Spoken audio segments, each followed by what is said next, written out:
Welcome to another episode of the Spurs Takeover. I'm your host, Joe Garcia, and today I'm going to be joined by our good friend here and my companion here, my counterpart at Project Spurs is going to be Benjamin Bornstein. Hey, Ben, how's it going? So, Fantastic, sir. How are you doing? I'm doing a fantastic. I'm excited and nervous about this discussion because we're going to be bringing a small preview of the upcoming season, the 2020-2021 season for the San Antonio Spurs. And while I'm excited because we were promised the youth movement, I go in wary and let's say apprehensive because we've seen what happened in the preseason play. And while we did not see a lot of the younger players get a plethora of playing time, we did see the vets be out there for quite some time, and things did not look good. Let's go ahead and start with that, Ben. Spurs go winless in the preseason. They lost all three of their preseason games. It was shortened, preseason. Let's go ahead and be honest. But at the end of the day, Spurs fans kind of overreacted to the preseason. Spurs have had notoriously bad preseasons, and they've come around and they've turned things around. So preseason to me really doesn't tell you much. It's not really an adequate gauge to tell you what is going to happen with the team moving forward in the regular season. But by them going winless, what did it tell you, Ben? I honestly don't know if it told me anything. The Spurs are missing guys. They're missing Keldon. They're missing. They were Darius. missing Derek White. I mean, those guys I assume are going to play pretty solid minutes. So the team playing without them, not ideal. They didn't have a proper training camp. They didn't have the time that they would normally have to do preseason properly. And then they played a truncated preseason schedule, not ideal. The one or two things that these preseason games did tell me is that despite all of this talk about we're going to play these young guys more, we're going to let them get out there and run, they didn't do it. Marcus Aldridge stayed out there, was missing shots. DeMar DeRozan stayed out there, was probably all right, but DeJounte Murray, they ran him out there at point guard, and he had some moments. He had some nice moments on defense. He gave great effort, but the offense wasn't quite where you want it to be. So now the Spurs have to wonder, did we pay him too much at 64 over 4 years, which I don't think so. And frankly, in this climate and market, it's not a terrible overpay, and you can move that contract if it really comes down to it. I don't think it will, but the Spurs have a long way to go. They have a lot of issues that they have to work out, and I'm not sure that they can be solved with the guys who are currently on the team. That's my biggest issue. Well, let's go ahead and circle back here real quick and let's talk about DeJounte Murray. A lot of Spurs fans have already, I guess, the jury's out on DeJounte in their minds. Uh, DeJounte is getting paid for the 2021 season $14.3 million. Next season, he's getting paid 15.4. 2023 season, he's getting paid 16.7. And in his final season here with the Spurs, when his contract expires in the 2023-24 season, he's getting paid 17.7 million. The issue is DeJounte, he looks great when he's on the defensive end. Now, when it comes to offense, when it comes to the distribution of the ball and his court vision, I think that's what Spurs fans have an issue with, his inability at times to run the point effectively. And what I mean by that is you can see it, it's on display for you there. He makes the wrong decisions with the ball, turns the ball over. And to me, I attributed this to him trying to force the issue a lot of times. He doesn't really give into what the defense is going to give you. In other words, play to what the defense gives you. Play smart basketball. If they're giving you a wide open jumper, take it. If you can see that one of your teammates is open, make the pass in the right amount of time to where they have the best opportunity to score a bucket. You don't want to go ahead and try to force the issue, slash your way to the rim, and then all of a sudden you're trying to dish it out to LaMarcus, who's too far underneath in the paint, in the post position, to try to grab the ball effectively because you're just trying to dish it to him and you're too close to him. You're really trying to give the ball and lay it into his chest, and he's trying to get the ball at the same time. And then the opposing team is right there defending, and what happens? It turns over. The ball turns into a turnover, going the other way for an easy bucket. We've seen these scenarios play out time and time again. I think he tries to overthink things at times instead of just letting the game come to him. So unless he's going to be able to correct that this season, I think we're going to see some of this mediocre play transpire into the regular season. Unfortunately, to me, we've already made the comparisons. I believe in the past, between one Derek White and also Dejounte Murray, and we can be completely honest. Out of the 2 point guards, the most well-rounded of the two is going to be Derek White, who seems to just play great defense, make the right decisions with the basketball, and can also score the ball effectively. At this point, though, we know that Coach Pop is probably going to wind up rolling with one DeJounte Murray to the dismay of Spurs fans. How are you feeling about that, comparing both Derek to DeJounte? The dismay of Spurs fans. That's great, as if they're not expecting that. Uh, Yeah. hey, what's the most disappointing thing that this coaching staff can do and that this front office can do? Let's not expect that. That's the thought process every year, and yet they do the most disappointing thing they can possibly do. So maybe we should get into that mindset a little more often, so that when terrible things do happen, it's not a surprise. It may behoove some Spurs fans to start thinking like that, just because it will save you a lot of anguish. Okay. And frankly, it will get you more excited about the lottery next year, which is another topic, but much better draft Oh, than we're going to this talk past about year. that too Oh, before we great. end Okay, this. fantastic. So, comparing Derek and DeJounte, I mean, you have to. They play the same. They're basically playing the same position. Derek White can probably step out and play two a little bit, but you have to start to wonder: is DeJounte better playing off the ball? But then you also have to ask, if he's playing off the ball, is he a good enough shooter to do that? Because otherwise, you're asking him to be a slasher and a cutter and not really have to shoot the ball much. And I'm not sure that's a recipe for success, considering the paint's probably going to be clogged by LaMarcus Aldridge and other drivers on this team. So I think when Derek White comes back, you have to see how he looks. You have to give him the appropriate amount of minutes so you can actually get a fair assessment on him. And then you have to make the decision: do we move DeJounte Murray to the bench, or do we play them together maybe? Or, is DeJounte Murray the sixth guy and he still gets kind of starter minutes, but we need Derek White to start the game for us? We can move him off ball, or we can have DeJounte come out there, replace him, midway through the first quarter, 8 minutes through, whatever it is, and see how the offense runs.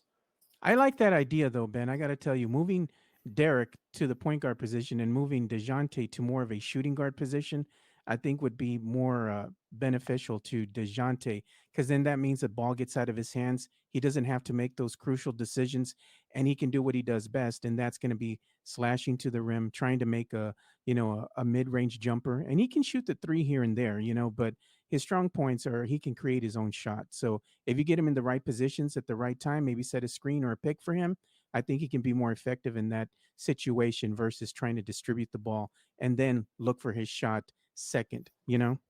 Yes, So absolutely. one of the things that we're going to talk about right now too is, as you pointed out so eloquently, is that the Spurs have not been true to their word at this point in time in preseason play.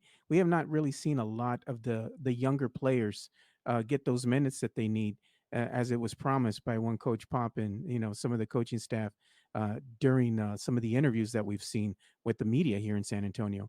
Oh, we're going to go full on youth movement. We're going to play the younger players more. We really didn't see that. We saw more of the same old, which is playing the vets, plenty of LaMarcus, plenty of DeMar DeRozan. Um, you see Patty Mills out there quite a bit because Patty looked good. We looks like we're seeing some FIBA Patty out there, so I can live with that. I love FIBA, Patty Mills. baby. FIBA Patty is amazing. It brings me joy to see him out there doing his thing. Living his best life. Exactly, man. I love me some Patty Mills. So the thing is, it looks like we're going to be given the same healthy dose of the same lineups that last year, didn't really give us that effectiveness that we needed to make a strong push into post play. So what do you think is going to happen this year? You think we're going to be treated too much of the same? Yeah. I mean, the preseason didn't give us any reason to think otherwise. Why would the coaching staff all of a sudden change its mind? Why would Pop say, you know what? Now's the time I'm going to change my mind. before the season starts. I already rolled out those lineups for the first 3 preseason games. Unless he's really trying to mess with people, he's going to say, "Ha ha! It was all a prank. I am going full youth movement. LaMarcus Aldridge, guess what? You only get 25 minutes a game. DeMar DeRozan, guess what? You only get 32 minutes a game. And guess what? All the young guys, they're playing 36 minutes a game."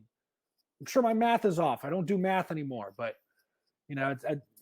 I would love to see that. That would give me great joy, and that would make watching Spurs games much more enjoyable, I think, because you can live with young guys making mistakes if they're getting up and down the floor. They're giving you a ton of possessions every game, whereas if you're playing with guys who are on the wrong side of 30 and several years over that threshold, you're playing a much more plodding game, not getting up and down the court. You don't give yourself as many possessions. And, there is some analytics to this where, obviously the more possessions you have, the more opportunities you have to score. And yeah, that probably means the other team also has a ton of possessions and they also have those opportunities to score. But would you rather be in a game where the possessions maybe mean a little less, and so you feel less pressure within your offense to get a shot every single time? Or, do you really want to be in that offense saying, we're going to be in the bottom half of the league as far as pace. We're not going to have as many shots for everyone each game.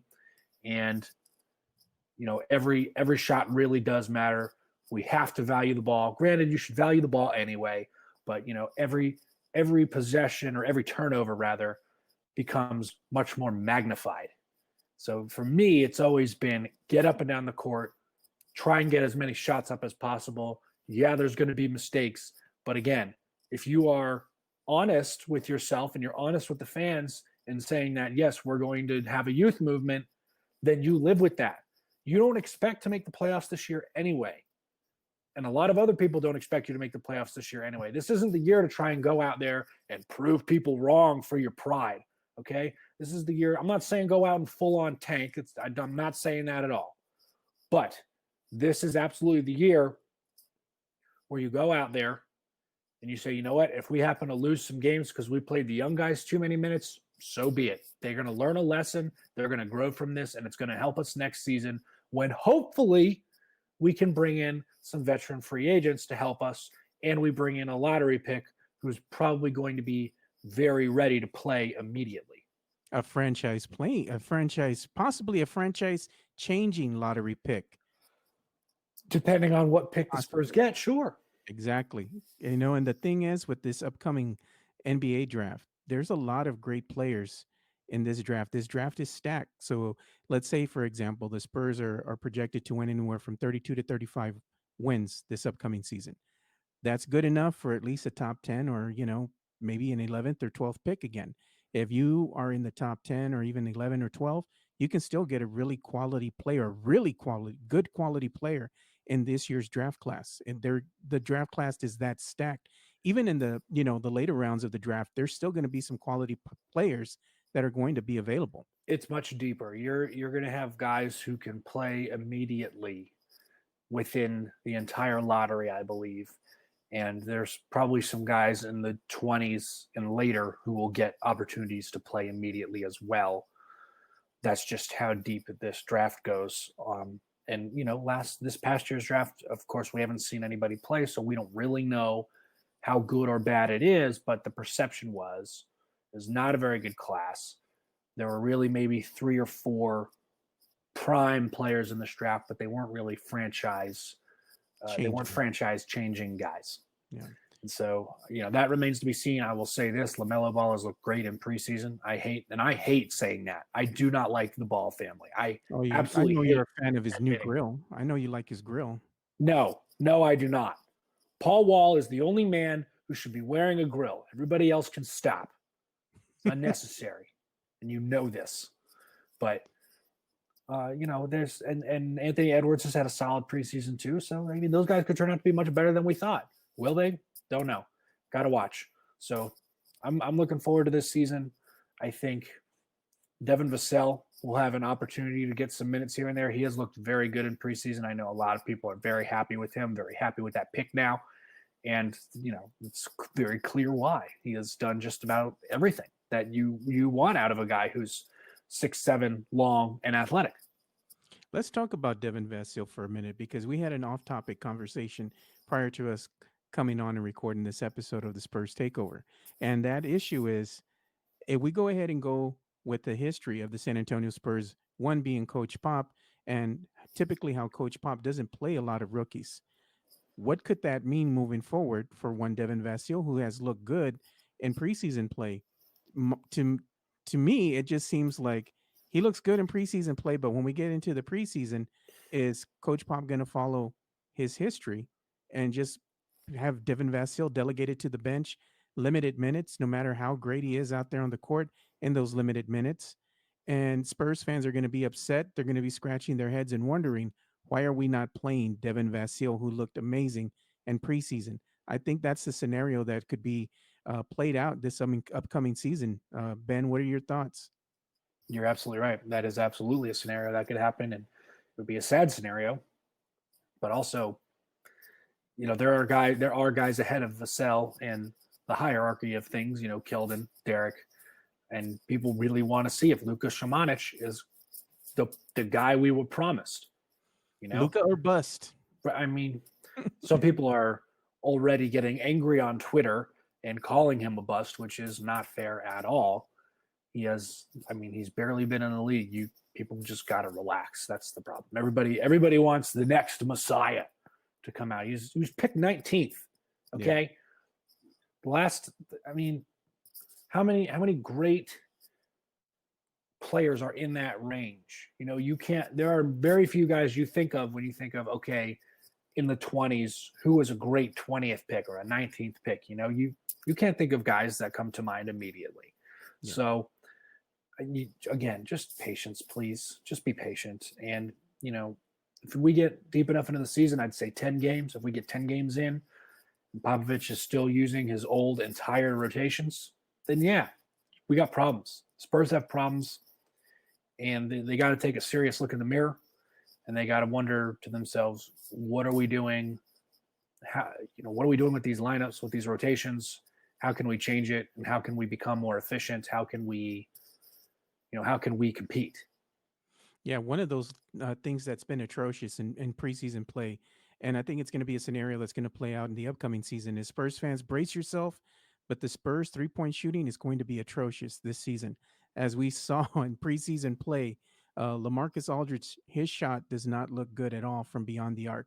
It looks flat, doesn't look like he has any arc to it whatsoever. The rotation from the ball when he releases it from his hands, it just looks flat. Looks almost like a laser. There's not a lot of accuracy there. And, the Spurs are losing one of their better three-point shooters in one, Bryn Forbes, which also gave up a lot on the defensive end, which is one of the reasons he's not with the San Antonio Spurs right now.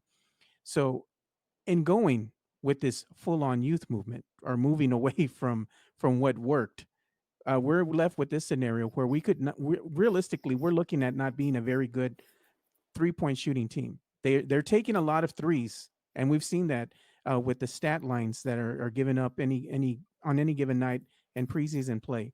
They're taking a ton of threes, but they're just not making them. They're getting good looks. They're not knocking them down. Even in this last game with the Houston Rockets, the San Antonio Spurs had a lot of great looks. They just didn't fall. And to me, that's another thing that we need to be concerned about is the way that these shots are being taken. And what I mean by that is if you look at what happened during the preseason play, you saw a lot of the players just standing around. There wasn't a lot of picks being set. There wasn't a lot of screens being set. Everybody's just kind of spacing out, trying to spread the floor, trying to hang out or camp out beyond the arc and just hope that something happens. And then that's not going to be an environment that's conducive to wins, because at the end of the day, you have to make that other team respect you. And if you're not knocking down your shots from beyond the arc, they're like, go ahead and take it all day. I dare you. Yeah, exactly. So what happens is that they're going to go ahead and crowd the lane. They're going to go ahead and cut off your passing lanes. They're going to go ahead and double and triple team wherever you have in the interior in the paint, such as LaMarcus Aldridge. And they're also going to be able just to camp out there and get on one DeMar DeRozan if he's trying to slash his way to the rim. I mean, it's one of these scenarios where if LaMarcus and DeMar aren't having stellar games every night, this team's going to be in trouble. And I think that's pretty much what's going to sum up this season for Spurs fans. What are you thinking? It's funny because the only real big difference is that Bryn Forbes and Marco Bellinelli are not on this team. They weren't taking a whole lot of shots. No. Last year, the Spurs shot 37.6% from three, which was good for fourth in the league. But do you care to guess how many attempts they have? Where did that rank them? Oh, I bet it was last, near the bottom. 28th. Yeah. They took the 28th most three-point attempts, despite being an excellent three-point field goal percentage team. Now, to me, there's going to be risks and rewards if you decide this year, you know what? We'd like to be the 15th team, or we want to be somewhere in the middle when it comes to three-point attempts. Your percentage is going to drop. That's fine. You deal with it. But at the same time, the fact that you're putting up more and you're still hitting, even if you're hitting at a 34 to 35% clip, you're giving yourself opportunities for more points. This team is way too comfortable settling for mid-range, and frankly, the fact that an edict has not been set down for DeMar DeRozan to actually shoot threes and require him to shoot threes, learn how to shoot threes at this point in his career is mind-boggling to me. Even Vince Carter at some point, who was a pure dunk man, basically, he's in the top 10 for three-pointers made all time because he realized somewhat early on, my body is going to fail me at some point, but I want to keep playing. Where does my value lie? I have to become a three-point shooter. And so I'm wondering if we're ever going to get to the point with DeMar DeRozan where that kicks in and he says, if I want to survive, I have to be a three-point shooter. My athleticism is going to leave me at some point. I can't continue to shoot mid-range jumpers all day or be a straight driver. I have to do something else. So I think that's my biggest issue is you have a guy on your staff who is one of, if not the greatest shot coach of all time, and DeMar DeRozan either doesn't use him or they don't force chip on DeMar DeRozan to shoot. To me, it doesn't make sense. You have to evolve with the game at some point, and DeMar just refuses to do that. Yeah, so let's go ahead and talk about this. Let's get into it right now. A lot of Spurs fans were really upset because the Spurs were ineffective or unable to make a trade for one, DeMar DeRozan, or two, LaMarcus Aldridge, who was rumored to be in a lot of trade talks before the season even started, as far as the preseason goes. Spurs fans gave up, when the draft came and went, and there was no deal for LaMarcus Aldridge or DeMar DeRozan. So now we're going into the season, and yet the Spurs still have not made a trade or anything for one DeMar DeRozan or LaMarcus Aldridge. The deadline has been extended. Typically, the trade deadline for the season is going to be February. But as Ben had pointed out, since the All-Star break is going to be moved up to March, the trade deadline is going to be moved up as well. So Spurs fans, you have up until March for the Spurs to realistically still be able to trade one DeMar or LaMarcus before the trade deadline is expired. So this is the thing. We all know what happens during the regular season. Teams get desperate because of injury. And if they still want to go ahead and make a run for the playoffs or be effective, they're willing to do some crazy things to remain competitive. So that's a scenario that realistically could play out in the favor of one San Antonio Spurs. So let's go ahead and put it this way, Ben. Who is out there? I mean, there really, at the end of the day, all the good players that Spurs fans are wanting to trade for have already been kind of locked up in these lucrative contracts. I mean, if we're making a trade for one LaMarcus or DeMar and we're getting something versus just letting them walk for nothing, what likely scenario is about to play out? You have to have a serious contender who has a major injury, or they're finding that their roster just isn't doing it. They're going to somewhat blow it up in the middle of the season. And they say, hey, Spurs, do you want to be sellers at the trade deadline? Do you want to sell us DeMar DeRozan? Do you want to sell us LaMarcus Aldridge?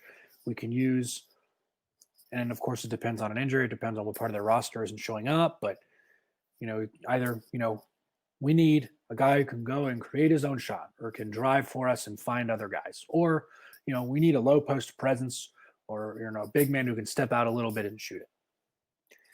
And so what the Spurs have to do is they have to take advantage and they have to say, yeah, we'll be sellers, but you got to give us something. You got to give us something good. We're not going to take garbage, sir. We're not going to be Danny Ainge out here. All right. We're not going to get fleeced. We're not sheep. All right. Doesn't happen. Especially because the Spurs rarely make trades, especially in-season trades. So they have to make sure they do their due diligence, make sure, what we're getting in return is exactly what we want. Maybe some draft picks, maybe a couple of nice players that'll be complimentary for the guys we have on the roster already. Boom. Now you're talking. Now you're trying to do some good business here. So I don't have a specific team. I honestly think it's going to come down to injuries, like you said. It's going to come down to a team realizing maybe our roster isn't great, but we can still compete. What piece can we add to make us even more competitive? So I think we kind of have to wait that out. But there will be an opportunity. And the Spurs cannot, in the way that business is done in the NBA today, the Spurs cannot squander an opportunity to get something in return for one or both of those players. Yeah, I agree with you. And one of the other things that we're going to talk about right now, too, is the likelihood of the Spurs landing a big name free agent because we have some cap space coming up after this season. We're going to be going into the 21-22 season. Next after this season is effectively comes to an end. Spurs fans want a big name free agent. Unfortunately, a lot of these big name free agents have already been signed to lucrative contracts.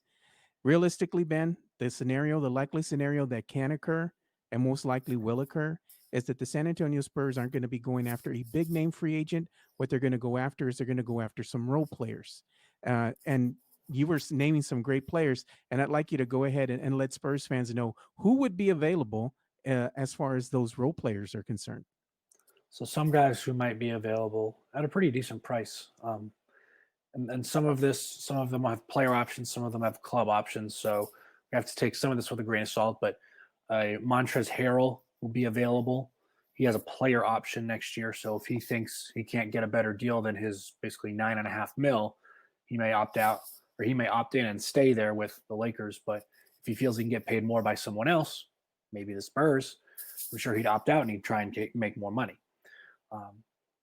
So he's one guy to keep an eye on. Kelly Olynyk is an unrestricted free agent. Justice Winslow has a club option from Memphis, so something to keep an eye on. A couple other guys I found were on this list. An interesting one to look at is Jonathan Isaac from Orlando, who has not quite panned out the way they hoped. He has had some injury issues. He's a restricted free agent at about $5.5 million.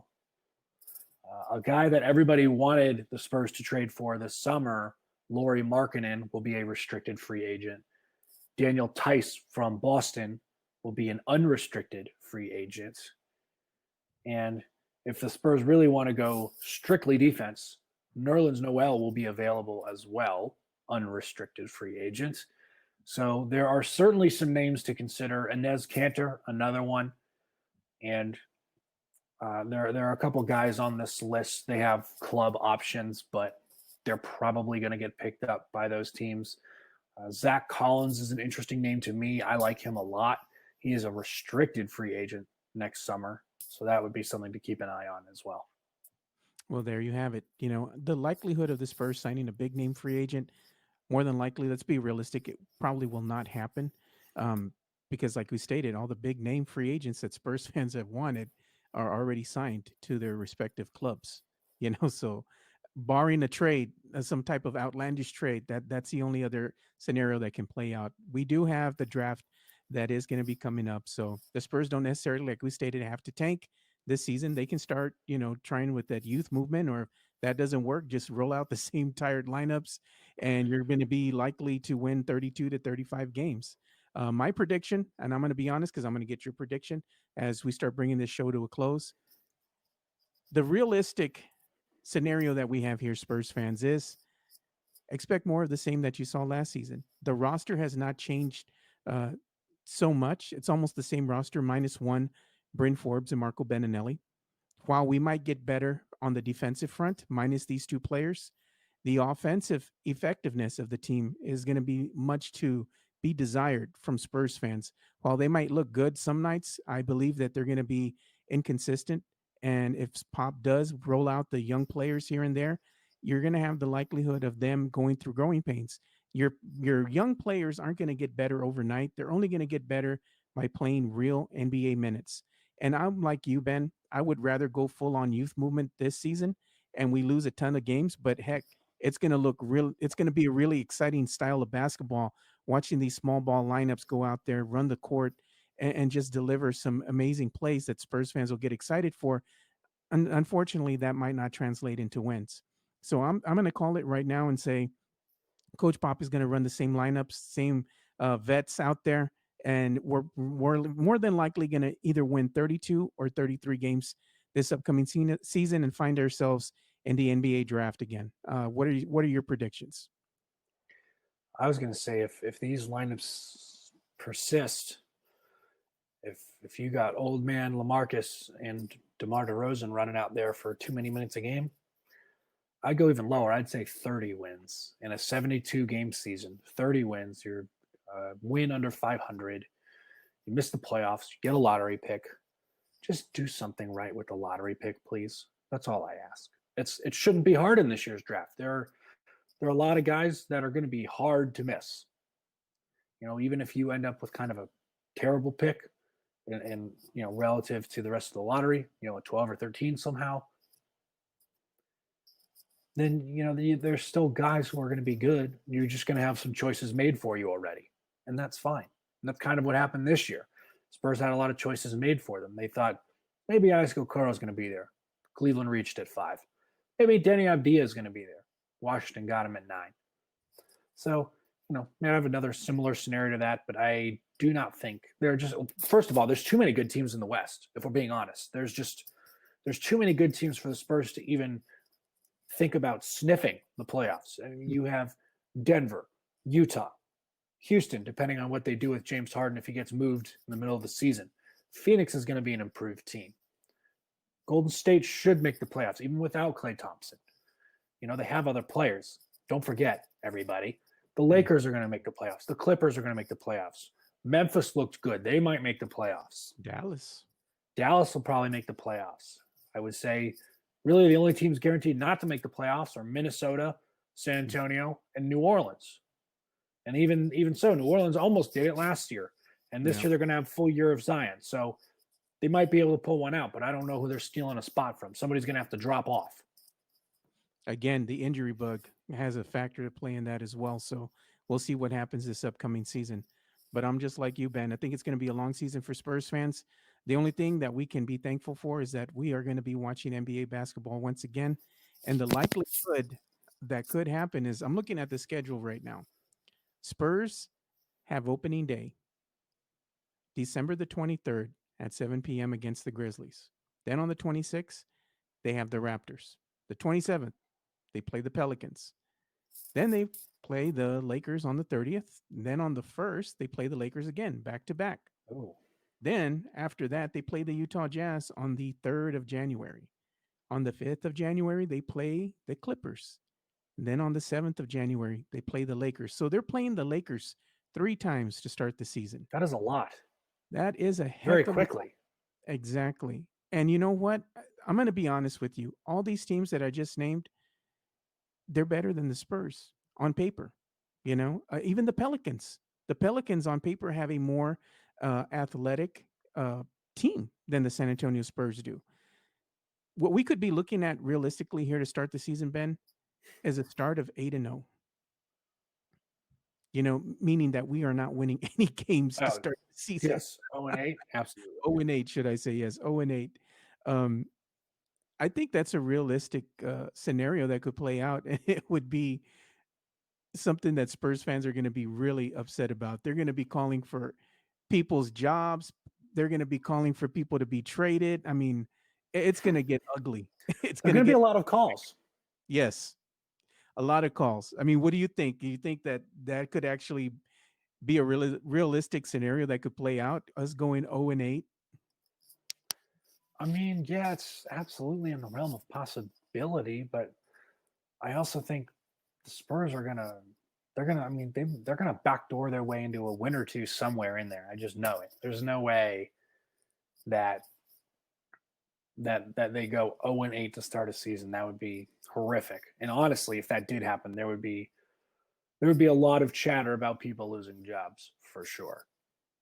Yeah, that is for sure. But I mean, just saying, I'm just trying to prepare Spurs fans. Just brace yourself. Like I You said, gotta get mentally prepared for that stuff, guys. you have to Just gotta be because ready. this is going to be a tough season. We do have that play-in game that Spurs fans are like, "Oh, we can get that play-in game." And me, I'm just realistic. I'm just like, "Nah, it's not going to happen." I'm good, bro. I'm good. I'm going to be thinking about where am I going on vacation after this season? Right. So what it's the ninth and 10th seeds, right? Get a play in. Mhm. Not Even sure if you want to be in the play in, but okay. yeah, I think even by chance if they did have it, they get the 10th seed and they get a chance to play in the tourney. I just don't see it, man, with this roster and the inexperience from some of the younger players that we have. If they're not getting experience and we're not going full on youth movement, it's going to be a while before we start sniffing the playoffs again because something's got to start. Something's got to give sooner or later. If your vets aren't producing, you got to put your young bucks in. Even though the team doesn't produce the wins that you want, that experience is invaluable to the team getting better to be able to compete with the upcoming season. So to me, this is a critical juncture that we're in this coming season. Either you go on full youth movement now, you do it later, and if you do it later, it's going to take that much more longer for the San Antonio Spurs to get back into playoff contention. So I'd rather see it happen now, Ben. You and me both. But again, we don't make decisions around here, Joe. We just watch them unfold. Yeah, I think Garcia and Pop said they like the team they got, so we're going to be in that scenario. We'll see if they keep saying that about 10 or 12 games into the season. I'm just being silly right here because that's the talk on Spurs Twitter is they're like, hey, we like the team we got. Yeah. Okay. All right. All Say right. what you So, got to say to the people, but you don't have anybody fooled. all right. So, as we go ahead and bring this episode of the Spurs Takeover to a close, Ben, where can the people follow you on social media? You can follow me on Twitter, of course, at @the_Boomstein. Come at me with all of your Spurs hate, all of your Spurs love, college basketball questions, you name it. I'm your guy. I am a huge college basketball junkie, and I have no shame in saying that. There you go. So make sure you go ahead and follow Ben on social media. And he's also great to, you just want to go ahead and ask him some questions about upcoming draft picks. He's a big NBA or NCAA basketball aficionado. So he knows everything that's going on in the world of college basketball. That's your guy to go to if you have a question. Make sure you go and hit up Ben. He's one of the most knowledgeable guys we got here on the staff for Project Spurs when it comes to college ball. You He's your flatter man. me, sir. Yeah. So you can also reach me at Two Shots Podcast, and it's all spelled out TWOSHOTS Podcast. And I'd be happy to talk anything in the realm of Spurs basketball, NBA football, Dallas Cowboys. Yes, I'm a fan, and it's one of those seasons again. Um, and anything else that you'd want to talk to me about in the world of pop culture, specifically, Star Wars, Transformers, that kind of thing. We're big geeks at heart, me and Ben and some of our friends on Twitter, that we get into deep discussions and really go at each other when it comes to that. So it's all in good fun. Absolutely. Yeah. So with that, we're going to go ahead and bring the show to a close. So for Benjamin Bornstein, I'm Joe Garcia. Thank you guys for watching another episode of the Spurs Takeover. And make sure you go and follow all the great writers that we have at projectspurs.com for your healthy dose of everything and anything related to the San Antonio Spurs. So with that, spread the love, stop the hate, be kind to one another. We're out. Peace.